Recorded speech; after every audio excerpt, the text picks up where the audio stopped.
The history of Filipinos in Kodiak is a fruitful one.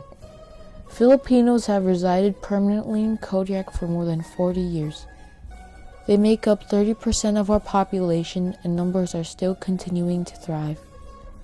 They've worked everywhere from the canneries to the education board to the city council. With the growing numbers of Filipinos in the 60s and 70s, there became the need to unite Filipinos together. Throughout the past few decades, Kodiak has had many Filipino organizations, including the Visayan, Pangasinan, and the Filipino American Association. These organizations together have served to promote the Filipino culture and to help the community of Kodiak as a whole.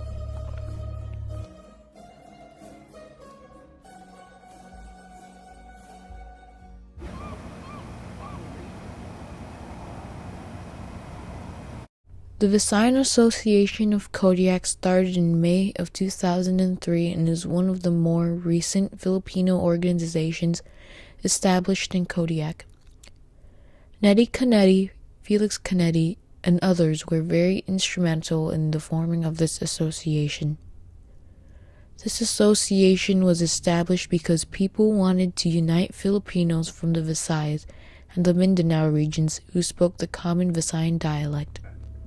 So, since there were lots of us here, so we decided to put up a group, Their main goal was to enrich the Visayan culture by promoting fellowship amongst Kodiak Filipinos from the Visayas and the Mindanao regions. The Visayans were also very involved in the community with their Crab Fest floats, Memorial Day gatherings, multicultural fest appearances, and others. Another goal for them is to promote cultural awareness to the younger generation. Visayan Association member Bernadette and her husband Walter Villaroya formed a Visayan Youth Rondalia group back in 2005. Throughout the years, the music group traveled to Anchorage in 2006 and 2008 and even made it to Seattle in 2010 for a Filipino-American National Historical Society conference. There they performed and even held workshops about their instruments. Now they have the honor to be the only youth rondalia in the United States.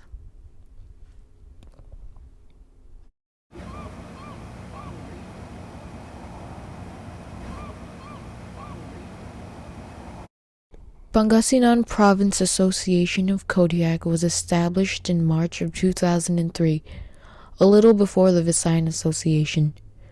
One person who helped found this association is Nestor Roy. During a party in St. Mary's, he approached Silvio Peregrino, the only president of the Pangasinan Association. So I went there, and then later on, he said, can we have like an organization for the Pangasinan? And there it was established. Their main goals for this organization are to join people of the Pangasinan region and to get to know each other better. They also work for youth and help the families of this community, but they don't limit themselves to the Filipino community. Everybody, whoever needs help, Filipinos, American, Japanese, or whoever, Activities they've been involved in are making sure the youth have fun, fundraising for needy families, and they make their own crab festival floats.